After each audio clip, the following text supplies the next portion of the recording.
Hey, everybody. Thank you for coming out today. By way of introduction, I want to introduce you to Jesse Elison. He is the Chief Counsel for our Federal Motor Carriers mode here at DOT.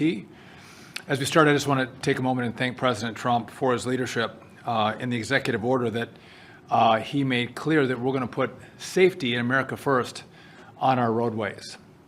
We appreciate his leadership. By way of taking a trip down memory lane, it was in May that DOT put out a rule that indicated that we were going to take out of service truck drivers who were not proficient in speaking the English language. We announced that in May, and it was going to go in, it did go into effect at the end of June. Now, when we did that, there was a lot of press that complained to us that we were being unfair to people, that we were being mean to people. And what we said was, no, this is a safety issue. Making sure drivers of very heavy 80,000-pound rigs can speak the language is truly a critical safety issue. And some complained about it. We implemented it at the end of June, and all of us in America saw what happened in Florida, where we had an individual who we tested this individual after the crash, but no doubt could not speak the English language and could not understand road signs when he was operating that very deadly rig. And so we at DOT and Federal Motor Carriers, we are not going to tolerate states that don't comply with the rules that come from this department. And so we are going to, first of all, we've identified several states that have not been in compliance. That would be Washington, California, and New Mexico. Those are the three states that have not complied with this rule, which, by the way, this driver in Florida had received a CDL in Washington, California, and was pulled over in July for speeding, and no doubt couldn't speak the English language. And law enforcement in New Mexico did not take his rig out of service. So this one driver touched all three states. Based on our review, they are not complying with our rule. And so phase one for us, which I'm announcing today, is we are going to give these states 30 days to come into compliance with truck drivers speaking proficiently the English language, or we're going to look at federal funding that they receive under the Motor Carrier Safety Assistance Program. So I believe California is 20 million or 30 million? 30 million. Washington is 10 million, and New Mexico is 7 million. Correct. Jesse will confirm that in a second, but these are millions of dollars. By the way, this is phase one. There are other actions that we can take to make sure states comply. And hopefully in the next 30 days, we won't have to withhold any money from them. But if they don't come into compliance, we will start with withholding this money, and then we will take additional steps to guarantee compliance. And this is not, just to be clear, this is not just about saying we have some obscure rule that we want them to comply with, that truck drivers speak English proficiently. This is about keeping people safe on the road. Your families, your kids, your spouses, your loved ones, your friends, we all use the roadway. And we need to make sure that those who are driving big rigs, semis, can understand the road signs, that they've been well trained, and that when they're pulled over by law enforcement, they're stopped by law enforcement, or there's a crash and law enforcement responds, they can effectively communicate what they have on their rig. There might be a history that they have to be able to communicate to law enforcement when they're pulled over or there's an accident. And if they can't do that, that creates a significant issue for the traveling public. And so this is step one. And again, we hope there'll be compliance in the next 30 days. If not, we'll take additional steps. With that, I do want to turn it over to our Chief Counsel from Motor Carriers, Jesse Elison, to talk a little more about what our plan is and how we're going to move forward. Jesse. Thank you, Mr. Secretary. Before I explain the enforcement actions that FMCSA will take, I want to emphasize the two dates that you mentioned. May 20th is the date that the Secretary directed FMCSA to implement a new policy, and part of that policy included the assessment to determine whether a driver could meet the English language proficiency requirement. And by June 25th, when CVSA, the Commercial Vehicle Safety Alliance, the alliance of the state partners, put the new out-of-service rule into effect, they shared that policy with the assessment as part of it with all of the state partners. And so all of the states have had this information since May 20th and at the latest since June 25th. Today, the Federal Motor Carrier Safety Administration will be serving a notice of proposed determination of nonconformity to the states of California, Washington, and New Mexico. And this notice proposes a finding of noncompliance with the Motor Carrier Safety Assistance Program, commonly referred to as MCSAP, with the qualifying conditions. This notice, the MCSAP program is FMCSA's main formula grant program, and it provides financial assistance to states to reduce the number of severity of crashes and injuries and fatalities.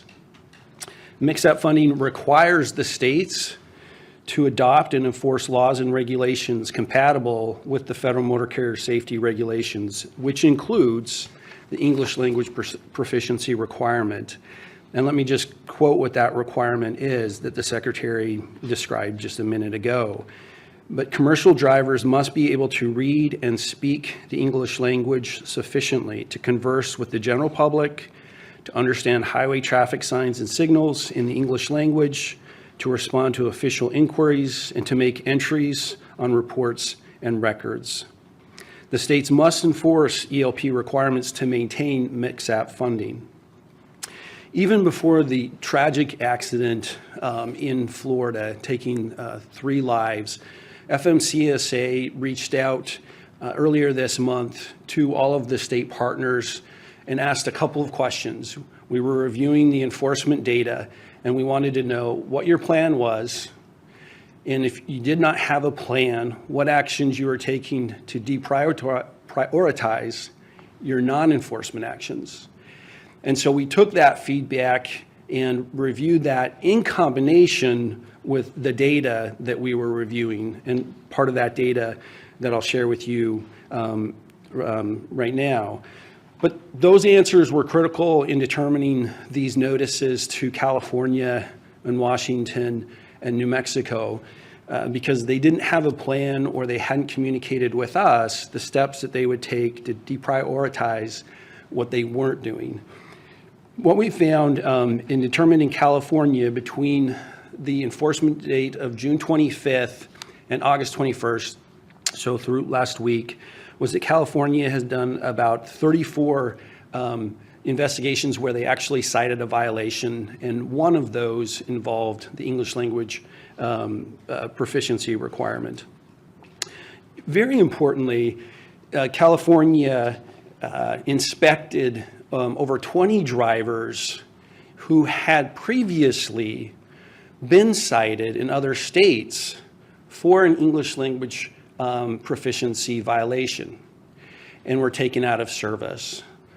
So what that means is subsequent to that violation, they drove again in California, and California did not honor that previous violation. In Washington, there have been, over that time period from June 25th to August 21st, about just over 5,000 inspections that resulted in a violation, 6 of which did have the ELP requirement, 2 of which were not properly done within the commercial zones. But like California, Washington had at least 4 drivers coming to their state who had previously been cited for an ELP requirement violation and put out of service. And they did not respect and honor that previous violation. In New Mexico, over that same time period from June 25th to August 21st, New Mexico has provided 0 violations out of over about 5,000 inspections. And like Washington and California, drivers came into New Mexico, about at least 7 drivers who had previously been cited and put out of service for the English language proficiency requirement. And yet New Mexico, just like Washington and California, did not honor that previous violation and returned them to out of service. Just to underscore this point, if an out-of-service violation could be various citations, it could be breaks. No state officer is going to look at a previous citation of a brake violation in a state a month before they're doing their inspection and then just not inspect the brakes and just let that driver go on their way. And yet, all 3 of these states are doing that. And they're allowing people to be on the road that were taken off the road. So all 3 of these states will have 30 days from the notice that we send out today to respond to the agency and to provide a corrective plan. And after that 30 days, FMCSA will make a final determination of nonconformity and impose the appropriate sanctions that can be up to withholding all of the MCSAP funding. And as the Secretary said, that's just over, I think, $33 million in California, $10.5 million in Washington, and I think $7 million in New Mexico. We anticipate all of the states coming in compliance. We do not want to penalize the states. We want the states to comply and to enforce the English language proficiency requirement, which is directly related not only to the safety of the citizens of their states, but the citizens of all of the states around all of the United States with drivers driving into those states. And that covers the notices. Wonderful.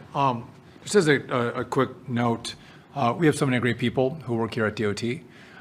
Jesse and I have worked arm in arm for the last 7 months together. You haven't met Jesse yet. You met him today, but this is the hard work and the dedication that our team puts in to make sure our rules and regulations are appropriate to keep people safe. I just want to, I'll take your questions in a moment, but again, we have drivers that were taken out of service because of English language proficiency. They go to one of these 3 states and they're pulled over again. So their records are run by law enforcement. Of course, that's what law enforcement does. And so law enforcement in those states sees this is a flashing light. Listen, this driver was taken out of service in a different state because they couldn't speak English. And what do? Nothing.